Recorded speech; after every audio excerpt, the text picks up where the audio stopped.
ಜನ ಅಂತಿದ್ರು ಇವರು ಬದುಕ್ತಾರೋ ಇಲ್ಲೋ ಅಂತ ಈ ರೀತಿ ಮಾತಾಡ್ತಿದ್ರು ಜನರು. ಅವಾಗ ನಮ್ಮ ಪೇಷಂಟ್ ಬರೋ ಸ್ಥಿತಿ ಒಳಗೂ ಇದ್ದಿದ್ದಿಲ್ಲ. ಬ್ಲೀಡಿಂಗ್ ಜಾಸ್ತಿ ಆಗ್ತಿತ್ತು, ಹೊಟ್ಟೆ ಭಾಳ ನೋಸ್ತಿತ್ತು. ಆಮೇಲೆ ಆನ್ಲೈನ್ದೊಳಗದು ಸರ್ಚ್ ಮಾಡುವಾಗ ಇದು ಪುನರ್ಜನ್ಮ ಅಂತಂದು, ಆದ್ರೆ ಈಗ ಏನಂತಿದಾರೆ ಜನರು, ನಾಗಮ್ಮ ಬದುಕಿದ್ಲು ಅಂತಂದು ಮಾತಾಡ್ತಿದ್ದಾರೆ.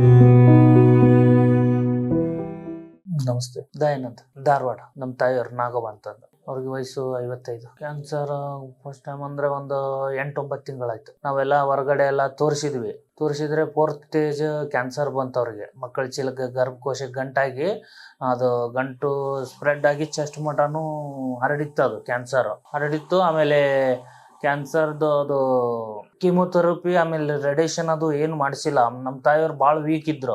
ಆ ಕಾರಣಕ್ಕಾಗಿ ನಾವು ಕೀಮೋಥೆರಪಿನೂ ಮಾಡಿಸಿಲ್ಲ, ರೇಡಿಯೇಷನ್ ಕೊಡಿಸಿದ್ದಿಲ್ಲ. ಆಮೇಲೆ ಆನ್ಲೈನ್ದೊಳಗದು ಸರ್ಚ್ ಮಾಡುವಾಗ ಇದು ಪುನರ್ಜನ್ಮ ಅಂತಂದು ಬಂದು ನಾವು ಫಸ್ಟ್ ಟೈಮ್ ಬಂದು ಇಲ್ಲಿ ವೈದ್ಯರಿಗೆ ಭೇಟಿಯಾಗಿ ಎಲ್ಲ ನಾವು ವಿಚಾರಣೆ ಮಾಡಿದಾಗ ಎಲ್ಲ ಗುಣ ಆಗುತ್ತೆ ಅಂತ ಹೇಳಿದ್ರು. ಹೇಳಿದ ಪ್ರಕಾರ ನಮ್ಮ ತಾಯಿಗೆ ಗುಣ ಆಗಿದೆ.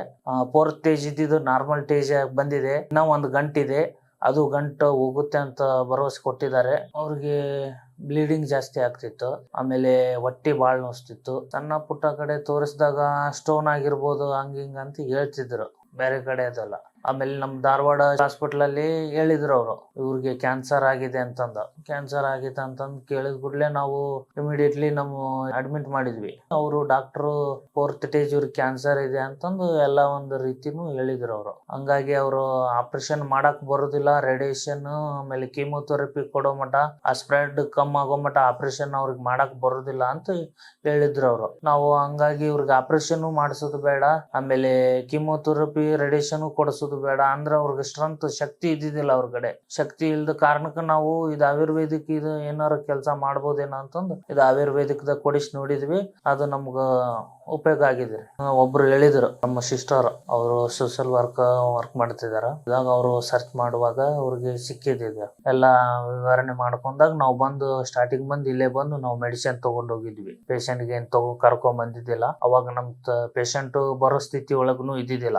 ಈಗ ಕರ್ಕೊಂಡ್ ಬರ್ಬೋದು, ಆದ್ರೆ ನಾವ ಕರ್ಕೊಂಡ್ ಬಂದಿಲ್ಲ.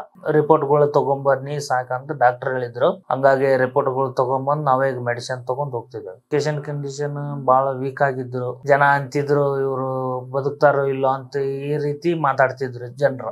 ಆದ್ರೆ ಈಗ ಏನಂತಿದಾರೆ ಜನರು, ನಾಗಮ್ಮ ಬದುಕಿದ್ಲು ಅಂತಂದು ಮಾತಾಡ್ತಿದ್ದಾರೆ. ಅದೊಂದು ಖುಷಿ ವಿಚಾರ ನಮ್ದು. ಟೈಮ್ ಟೇಬಲ್ ಊಟ ಮಾಡ್ತಾರೆ, ಅಡ್ಡಾಡ್ತಾರೆ, ಏನ್ ಪ್ರಾಬ್ಲಮ್ ಇಲ್ಲ, ಏನ್ ಸಮಸ್ಯೆ ಇಲ್ಲ. ಆ ಗಂಟಿಂದ ಒಂದ್ ಸ್ವಲ್ಪ ಪ್ರಾಬ್ಲಮ್ ಆಗ್ತೈತಿ, ಗುಳಿಗೆ ತಗೋತಾರೆ ಅಷ್ಟೇ, ಮುಗಿ. ಫಸ್ಟಿಗೆ ಚಿಕನ್ ಗುನ್ಯಾ ಅಂತಂದು ಆಗಿತ್ತು ಅವ್ರಿಗೆ. ಚಿಕನ್ ಗುನ್ಯಾ ಆಗಿರುವಾಗ ಅವ್ರಿಗೆ ನರ ದೌರ್ಬಲ್ಯ ಅನ್ಕೊಂಡು ಕೈ ಕಾಲೆಲ್ಲ ಬಾವು ಬರೋದು ಅವ್ರಿಗೆ. ನಾವೆಲ್ಲ ಇವರು ಎಲ್ಬಿನ್ ಡಾಕ್ಟರ್ಗದು ಎಲ್ಲ ತೋರಿಸಿದ್ವಿ. ಅವ್ರು ಹಂಗ ಗುಳಿಗೆ ಕೊಟ್ಟರು. ಅವ್ರು ನುಂಗಿದ್ರು. ಲಾಸ್ಟಿಗೆ ಅದು ಸ್ಟೋನ್ ಅಂತ ಬಂತು. ಸ್ಟೋನ್ ಇಂದನು ನೋಡಿದ್ವಿ ನಾವು. ಸ್ಟೋನ್ ಒಡೆದು ಹೋಗಂಗ ಅದಕ್ಕೂ ಟ್ರೀಟ್ಮೆಂಟ್ ಕೊಡಿಸಿದ್ವಿ ನಾವು. ಅದಾದ್ಮೇಲೆ ಇದು ಗಂಟ ಆಗಿದ್ದು ನಮ್ಗ ವಿಷಯಕ್ಕೆ ಲಕ್ಷಣ ಬಂದಿಲ್ಲ. ಆಮೇಲೆ ಅದು ಗಂಟ ಆದ್ಮೇಲೆ ಅವರು ಹೆಣ್ಮಕ್ಳು ಅವ್ರಿಗೆ ಆಗುವಂತ ಸ್ಥಿತಿ ನಮ್ ಮುಂದೆ ಮುಚ್ಚಿಟ್ಕೊಂಡಿದ್ರು. ಅವ್ರು ಹೇಳಲಿಲ್ಲ. ಅವ್ರ ಪರ್ಸನಲ್ ಎಲ್ಲ ಗಂಡ್ಮಕ್ಳ ಮುಂದೆ ಹೆಂಗ್ ಹೇಳ್ಬೇಕಂತಂದು ಹೇಳಿದ್ದಿಲ್ಲ. ಹೇಳಾರ್ದಕ್ಕೆ ಇವೆಲ್ಲ ದೊಡ್ಡ ಸಮಸ್ಯೆಗಳು ಆದವ್ರಿ. ಯಾರಿಗೆ? ಇವ್ರಿಗೆ ಫಸ್ಟ್ ಗೊತ್ತಿದ್ರಿ, ಆರಾಮದಾರ. ನಮ್ಗ ಅವ್ರ ಧೈರ್ಯ ಹೇಳ್ತಾರೆ. ಡಾಕ್ಟರ್ ಏನಿಲ್ಲ, ಇದು ಗಂಟ ಕರಗುತ್ತೆ, ಅದ್ರ ಜೊತೆ ಸ್ವಲ್ಪ ರೇಡಿಯೇಷನ್ ನೀವು ಕೊಡಿಸ್ಬೇಕಾಗ್ತೈತೆ ಅಂತ ಹೇಳಿದಾರ್ರಿ. ಕೊಡಿಸ್ತೇವೆ ಅಂತ ಹೇಳಿದಾರೆ. ಈಗ ರೇಡಿಯೇಷನ್ ಕೊಡ್ಸೋಕ್ ನಮ್ಗೆ ಅನುಕೂಲ ಐತ್ರಿ. ಯಾಕಂದ್ರೆ ಈಗ ಅವ್ರಿಗೆ ವೇಟ್ ಲಾಸ್ ಇಲ್ಲ, ಎಲ್ಲ ಶಕ್ತಿವಂತರದಾರ, ಕೊಡಿಸ್ಬೋದು. ಈಗ ನಾವು ಈಗ ಒಂದ್ ಸ್ವಲ್ಪ ವೀಕ್ನೆಸ್ ಅದು ಏನ್ ಕಂಡು ಬಂದಿಲ್ಲ. ನಮ್ಗೆ ಶಕ್ತಿ ಐತಿ. ಅವ್ರಿಗೆ ಕೊಟ್ರು ಅವ್ರು ತಡ್ಕೊಳ್ಳೋಷ್ಟು ಕೆಪಾಸಿಟಿ ಐತಿ. ಅವಾಗ ಇದ್ದಿದ್ದಿಲ್ಲ, ಹಂಗಾಗಿ ನಾವು ಕೊಡಿಸಿದ್ದಿಲ್ಲ. ಬರೀ ಗುಳಿಗೆ ಮೇಲೆ ನಾವು ನಡ್ಸಾತಿದ್ವಿ. ಈಗ ಒಂದ್ ಸ್ವಲ್ಪ ಶಕ್ತಿವಂತರದ ಈಗ ಕೊಡಿಸ್ಬೇಕಂತಂದು ನಾವು ಡಾಕ್ಟರ್ ಹೇಳಿದಾರೆ. ಅದು ಗಂಟನು ಕರ್ಗೋಗ್ತಿದೆ, ಅದು ಅದ್ರ ಜೊತೆ ಮೆಡಿಸಿನ್ ಕೊಟ್ರೆ ಲಘುನ ಇರ್ತದೆ ಅಂತ ಡಾಕ್ಟರ್ ಹೇಳಿದ್ದಾರೆ. Thank you. ನಮಸ್ತೆ.